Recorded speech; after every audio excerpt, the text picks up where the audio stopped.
Welcome to the Deep Dive. Today, we're kind of taking a shortcut, diving straight into a whole stack of recent global news updates.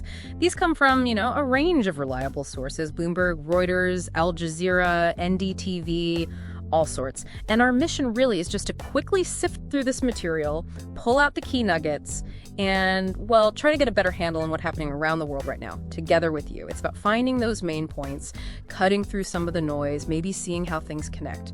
So let's just jump right in. What kind of picture do these reports start to paint?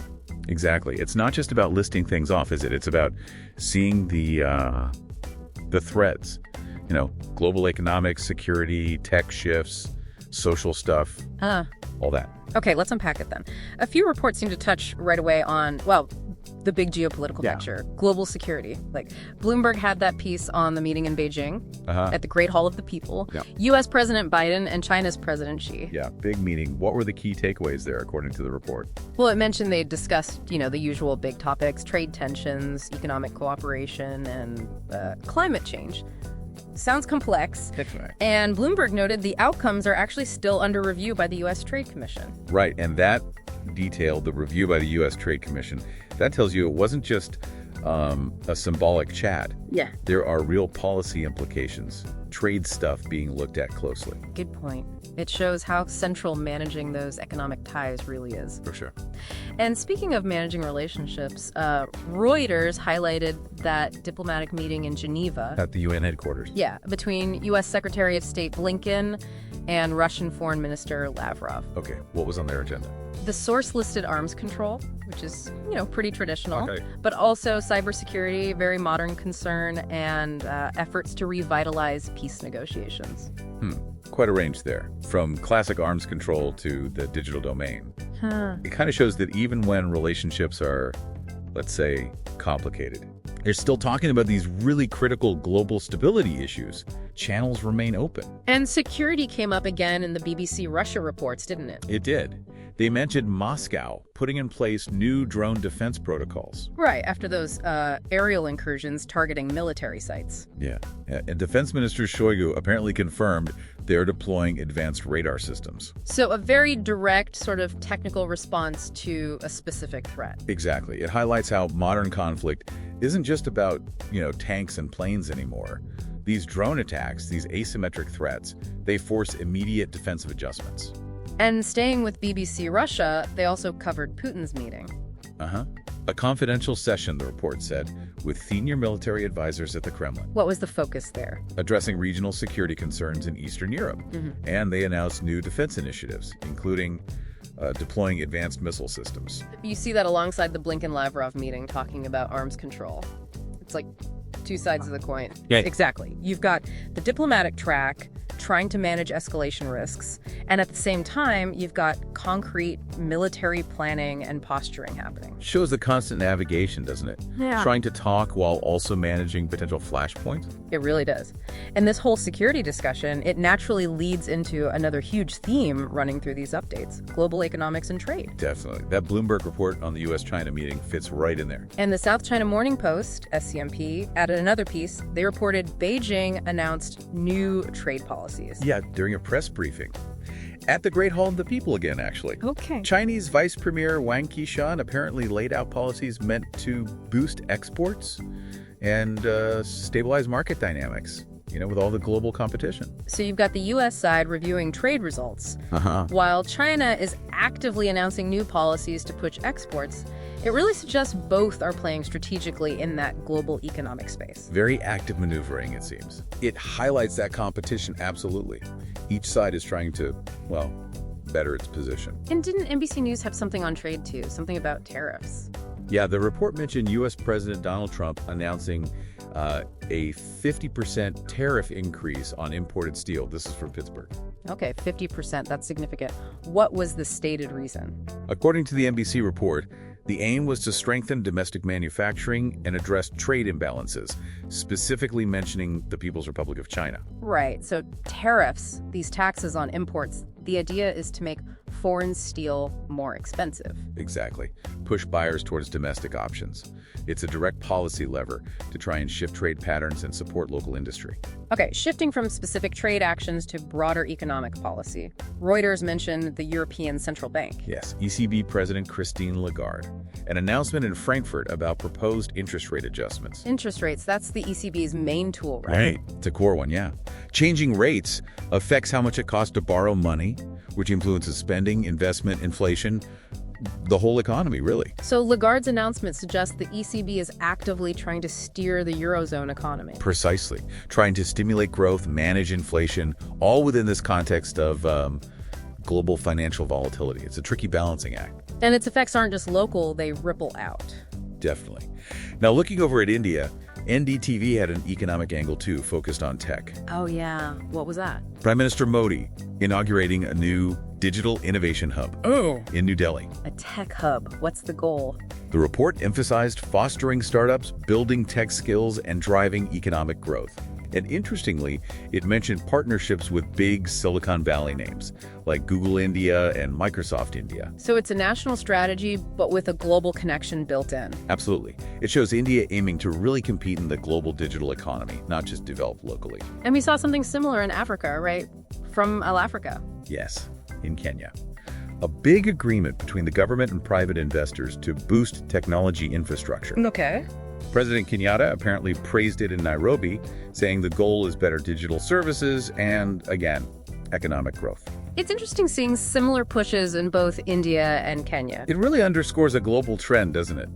Countries recognizing that strong digital infrastructure isn't just nice to have, it's fundamental for future economic health, attracting investment, modernizing services. So yeah, looking across these reports, trade tensions, tariffs, central bank moves, big investments in digital, economies everywhere are actively trying to navigate challenges and find paths to growth. It really shows proactive steps, national and regional efforts to shape economic outcomes. Okay, another theme that definitely came through was more on the ground. Social dynamics, humanitarian issues. Al Jazeera, for instance, had that report on Yemen. Yemeni President Hadi visiting Sana'a to address the humanitarian crisis there amidst the conflict. What were specifics? The report cited UN and humanitarian groups talking about severe food shortages, people being displaced, really highlighting the urgent need for aid. Yeah, that brings you right back to the human cost of these conflicts. We talk about high-level diplomacy, but this shows the immediate, desperate needs on the ground. It really does. And you mentioned OCHA, the UN Humanitarian Office. They came up in another report, too. Right, the Al Africa report on the floods in Nigeria.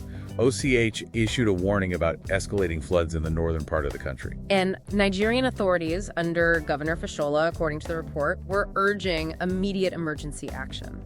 It shows that interplay again, doesn't it? Yeah. International bodies like OCH providing warnings and coordination, and local governments having to respond to these immediate crises, often linked to climate change or extreme weather. And beyond crises, several sources covered public reactions, social issues, protests. Yeah, quite a few mentions of those. The Guardian reported demonstrations in Washington, D.C. Okay, what was the trigger?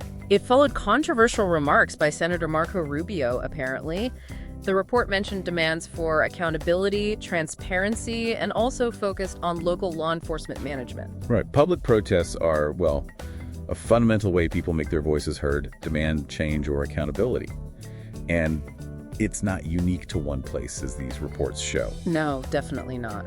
France, 24 noted protests in Marseille. Over eviction cases, the report said. A failure to address them. Yeah, and a community leader, Sophie Dubois, was quoted urging legislative reforms, more social support. The report called it indicative of public discontent. That points to those social pressures, doesn't it? Yeah. Housing, economic hardship, things that can really boil over and lead to public demands for policy change, even in developed countries. And Al Africa had another protest example from South Africa this time. In Johannesburg. Yes. Community leaders organizing a demonstration about rising crime rates. Activist Julius Malema was mentioned as leading it. Okay, demanding better policing, government accountability. Exactly.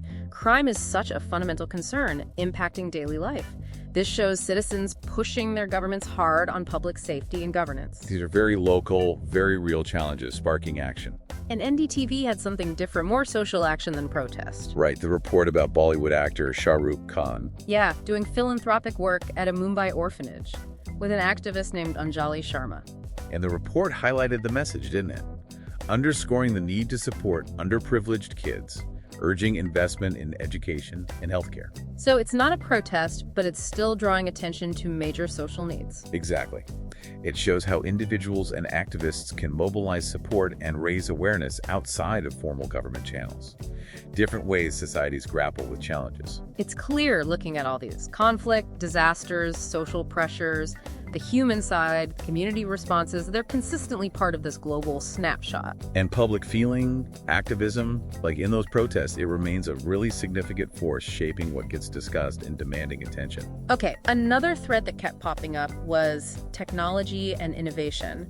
We touched on it with economics, but it came up elsewhere too. For sure. We mentioned India's digital hub and Kenya's infrastructure push, both clearly linked to economic goals. Right. And Singapore is doing something interesting too, according to the South China Morning Post. Yeah, Singapore's GovTech agency unveiled a new AI-powered platform for public services. AI for government services. How does that work? The report quoted the CEO, Kan Chuan-jin, saying it's designed to streamline government transactions, make things more efficient, more transparent for citizens. That's a specific example of using AI not just for business, but to change how government itself works. Exactly. It's part of that wider global push for digital transformation, even in the public sector. But there's a flip side to all this tech, right? Security concerns came up again. They did. That BBC Russia report about the cyber fraud bust in St. Petersburg. Targeting local businesses. Yeah, and conducted by the Federal Security Service, the FSB. The report mentioned they confiscated cryptocurrency and made arrests. Cryptocurrency involved too. Right. It highlights how cybercrime evolves. Law enforcement has to keep developing new tools to track and fight these things, especially with digital currencies in the mix. Technology isn't just for progress, it's also a new battleground. So from AI streamlining services to digital forensics fighting cybercrime, tech is hitting societies in so many ways, good and bad. It's moving incredibly fast. And these reports show nations are actively investing, trying to harness it for development, but also grappling with the security and governance challenges it creates. Okay, one last major theme that surfaced in a few places: the environment and climate change.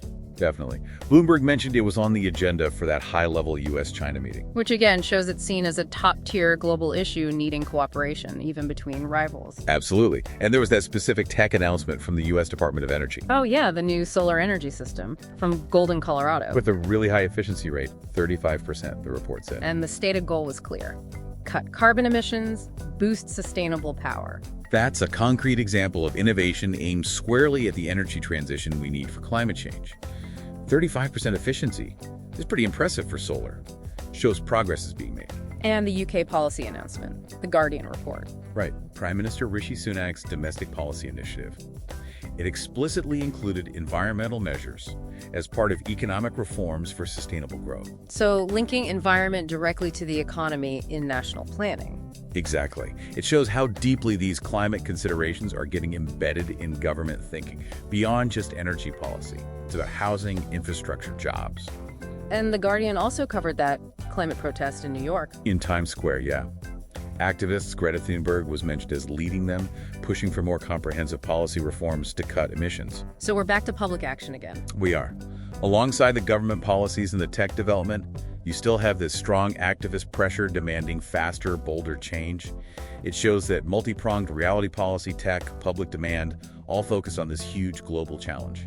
Wow. Okay, stepping back and looking at everything we just touched on, it's a lot. High-stakes diplomacy, trade disputes, tech breakthroughs, humanitarian crises, social protests, security measures, climate action. It's a dense snapshot, isn't it? It really is. Yeah. But you see these themes echoing across reports from totally different places, different sources. Absolutely. It really drives home how interconnected everything is. A trade decision here impacts markets over there.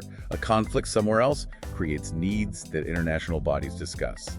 Tech shifts change economies globally. And that was really the goal of this deep dive, wasn't it? To quickly go through this specific batch of reports from Bloomberg, Reuters, NBC, Al Jazeera, The Guardian, France 24, NDTV, SCMP, BBC Russia, El Africa, pull out those core details and see how these separate pieces start to form a bigger picture for you. Yeah, trying to move past just single headlines and see the larger forces, the bigger patterns at play. So, For you, listening to all this right now, I mean, maybe think about this. We've seen reports covering everything from, global trade fights and the race for new technology to demands for climate action and calls for social accountability. How do these different threads actually weave together, in your view?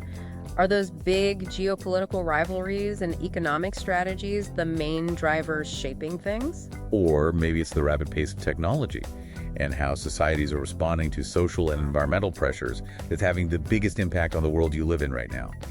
Which of these areas do you think will touch your own community the most? Just something to mull over. Thanks for joining us on this deep dive into today's global updates. Keep exploring and keep connecting those dots.